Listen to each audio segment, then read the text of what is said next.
These days, we rarely agree to disagree. There are not much platforms where you could go up and speak up your mind and believe that the people there would be listening to you with an open mind without any biases. The most important reality of our times is that majoritarianism is on the rise and the national identity of a person has come to the focus. Nationalism has come to the focus. And when this nationalism has come to focus, the most important thing is that you cannot have divergent views against it. If you have your views, you will be considered as an anti-national. You will be hunted by the nationals, and far worse, it could be that you could be put behind prison. Hello viewers, Vanakkam, Namaskaram to all of you. My name is Amit Mahajan and I welcome you all to my YouTube channel, Layman History and Geopolitics. Friends, today we are going to talk about something which is actually, I think, not many people have talked about it. And it is about nationalism and subnationalism. How subnationalism can contribute as a positive factor to a nation, to a country.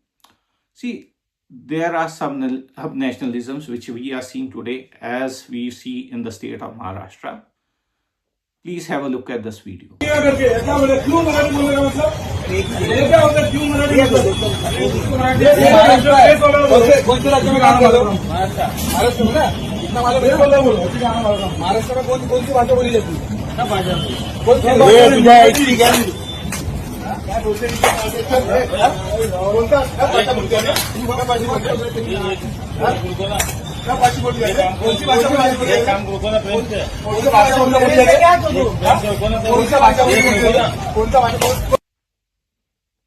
We all saw that how Shiv Sena goons and MNS goons were beating up a Gujarati businessman because he was staying in Mumbai but he could not speak the language of the state, that is Marathi. It is a true and a fact that a person who is living in a particular state, he should actually know the language of that state. But if a person doesn't know the language of that state and still he's working around there and he's earning for himself and his family, is it true that you can beat him up on the basis of the language? Just for igniting your political sentiments, for reaping benefits out of these videos, you are coming up and beating up people. And this is happening in Mumbai, this is happening in Thane. Maybe it would happen in smaller cities also, in Nashik, Satara, somewhere else, wherever the Marathi Manush comes up and starts beating people because they don't know Marathi. Is it good? Is it constructive? The matter of the fact remains is subnationalism today is a hot topic. And subnationalism is good in the sense if it is good for the society. Going to the past, in 1947, when India gained its independence, the incoming Nehru government was very oft actually establishing the states on the basis of linguistic basis. The very reason being because India was divided on the religious lines, they were wary of establishing the states on linguistic basis. But when the State Reorganization Act was passed in 1956, linguistic states were formed. And in 1963, when the India Official Language Act was passed, which basically stopped the transition of India's official language from English to solely Hindi, that very day, it was accepted that India is not a homogeneous state. We are not a homogeneous society. If we look at the map of India, we see from the south to the east, there is a continuous span of land. There is a continuous arc. And this is the continuous arc that has stopped the spilling of RSS ideology of Hindutva to the pan-India basis. If this arc was not there, India on 15th August 1947 would have become a Hindu country with Hindi as its national language. So the presence of this zone created the flawed but still nominally federal democratic unit, which is called the Indian Union today. So when you talk about the Indian Republic, what do the Hindu nationalists think? They think that India is a civilized national state based on religion. Secular liberals would say that India is a republic because it, owing to its freedom struggle, owing to its anti-colonial past, and the constitutional values that stemmed from it. So the Hindu majority, which forms the largest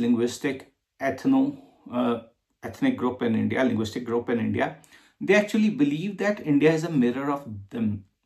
They believe India to be a mirror of them. While to the people on the other side, India, the meaning of India and the meaning of being an Indian is totally different. They have different identities. So the challenge for India as a state, for the people like us, is how to foster a shared political community which is ready to listen to the aspirations, multiple aspirations of this diverse land, the diversity that India holds. When majoritarianism is on a rise, when you speak about something which is not music to their ears, it causes problem. So the question arises about the place of linguistic and cultural rights in a plural society with a federal constitution. Our constitution is very beautiful. It is written very well. It guarantees fundamental rights in section 29 and 30 pertaining to these. Then we have schedule 5th and 6th of the constitution, which basically gives special institutional measures for the administration of areas with high scheduled tribe population. So there is a safeguard around there. As regards Indian state actually respects the multicultural identities of the people and provides constitutional mechanisms. So when they have political problems, political demands, they can be addressed with their identity. So what effect it has is that as a nation, we gel together, our national boundaries are secured, and it also helps in actually promoting positive social outcomes. See, higher the level of pan-nationalism, solidarity, pan-national subnationalism within a state, higher will be the commitment of the state towards social welfare. Let me put it this way. See, in UP, you see, they don't have a subnational solidarity. What they have is caste and religion. People are divided on the basis of caste and religion because there is no subnational solidarity among them. As a result, whatever programs government is funding around there, social spending government is funding around there, it has become a zero-sum game. Because at the end of the day, they are not being targeted towards a joint population, the entire population. They are being targeted towards a specific caste or a specific religion. So it basically, government spending is huge. It involves lots of money. But when it is being targeted towards some special groups based on religion or caste, it becomes a zero-sum game because some people develop, some people stay behind, and as a result, the state doesn't succeed. On the other hand, see Tamil Nadu. When the government is committed to subnationalism, it is proud. So the parameters of the living of the people are rising. Now, this did not come overnight in Tamil Nadu also. It took years and possibly generations of politics and policy making for the government to bring the state to this level. Isn't it beautiful? So this identity of being a Tamil, it started with Tamil resistance, we know, and then with the pure Tamil movement. And later on, basically it was an anti-caste movement, and it was most importantly based on self-respect. So when people have self-respect, what they did was they actually started agitating for better representation in jobs. And when they started agitating for better representation in jobs, what happened was that they started to come together. When they started to come together, they forged an identity. So this Tamil identity, when forged, it became a force multiplier. First of all, it was against the Brahmin domination. Secondly, it became an instrument against the uh, power of Delhi and Hindi imposition. So New Delhi could not actually impose its writ over Tamil Nadu. That's the beauty. And become a force multiplier in the sense that people had a sense of us and we. See, when we think that it is for me, my.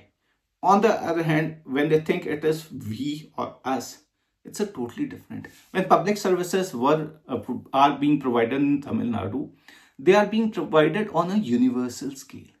And people have a sense of responsibility regarding these public services. When they pay their taxes, they feel they are stakeholders in the state. So when they feel they are stakeholders in the state and they have a pan-Tamil identity which trumps any caste, any religion, because all we know for a matter of fact is when you ask a Tamil, for him, his Tamil identity is the foremost. His caste, his religion, his background don't matter to him. Most importantly, for the Tamils, it's the Tamil language, their Tamil identity, their Tamil culture, which is most important, and it has indeed become a force multiplier. When we see around India today, see, when we talk about subnationalism, I've told you how it is a force multiplier, how the states which are better committed to subnationalism are providing better social welfare policies for their masses. On the other hand, if we look on an India basis, just think if Tamil Nadu won't be there, what would be the constitution, what would be the condition of Indian federalism? Minus Tamil Nadu, just think. In 1974, before 1974, we have two important days in our country. One is 15th August, second is 26th January, Independence Day and Republic Day. Before 1974, the governor used to preside in center. The prime minister used to preside over Independence Day celebrations. And on 26th January, it's the president who presides over the celebrations. But in the states, the governor used to preside over both the celebrations. So it was Kalaiganar M. Karunanidhi who objected towards it, wrote a letter to the union government. And after that, a decision was taken that it is derogatory. Since it is derogatory, the chief minister would start presiding in all the states over the 15th August function. Tamil Nadu, not very long ago, I've actually done a video on it also. NEP, we all remember, when Samarga Shiksha funds of 2,500 crores or 2,300 crores were stopped by the central government, saying that states should accept Hindi in 3-language formula, new education policy. Tamil Nadu objected to it. And it brought all the states of the south together. It even brought Punjab together, Bengal together. So it has been a force multiplier for the entire nation for the true sense of federalism. If there is one state who seeks true autonomy in India for its people so that it can provide social services to its people, so that there is true federalism, it is just Tamil Nadu. So, see, in India, what is happening is, as I've already spoken with you, when you are not agreeing with the majority, you are being termed as an anti-national. And this is a recurrence when we see that many people are getting jailed. People actually file complaints on the names of these people. Police comes and arrests them. Is it good for a democracy? That's the question. Democracy's test is if it allows self-governing people to slowly march on the path of enlightened liberalism. Are we moving towards enlightened liberalism? That's a question. That's a question to ponder for all of us. See, pan-nationalism, I've told you, subnationalism is good if it is not secessionist. when I've made this video, I know people will raise questions that Tamil Nadu in the very beginning after independence till 63 had secessionist tendencies. But the fact remains that the state, the political parties of the state gave the separatist tendencies in away in 1963 itself. They fought elections, they are coming to power. And Tamil Nadu is the only state in India where in 1967, when a national party went out of power, no national party on its own has not returned to power in Tamil Nadu after 1967. It's the regional parties, be DMK or AIADMK. They form alliances, they stitch alliances and they form governments, but no national party on its own has returned to power in Tamil Nadu after 1967. So this secession plank, whatever bias you people hold, when you say that I'm talking about Tamil Nadu is not secessionist at all. Secondly, subnationalism is good when it is not othering others. So when we talk about othering others, the video I showed you, it is about othering others in Maharashtra. If migrant force is not coming to a state to work, just think about the catastrophe it would bring to us, that particular state. Your economic services would be hampered to a great extent. In labor-intensive industries such as MSMEs, construction, infrastructure, there would be a huge shortage of labor. How you would supplement it? In Tamil Nadu, at present, there is no supplementing of others. I live in Himachal Pradesh. I live in a district named as Chamba. I gladfully share the name of my district. Migrant labor from my far-flung district goes to Chennai to work in the vegetable market. And I came to know it during the lockdown, and they don't face any issues in Chennai. Life for them is usual, business for them is usual. Nobody says that you are outsiders, or nobody slaps them. That doesn't happen in Tamil Nadu. And if you go to Tamil Nadu, that's my personal experience, being a North Indian, coming from North Indian, that if you talk to a Tamil, they would talk to you if you speak in English. If you don't speak in English, they would just give you a cold stare. The reason being is they don't simply understand Hindi. But it doesn't so happen that it starts abusing or slapping you. It doesn't happen there. As regards Brahmins, when the people say that, oh, the Brahmins were marginalized, they were othered in Tamil Nadu.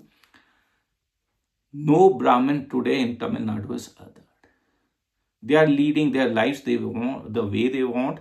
Nobody is signaling to them. Nobody is pointing them out.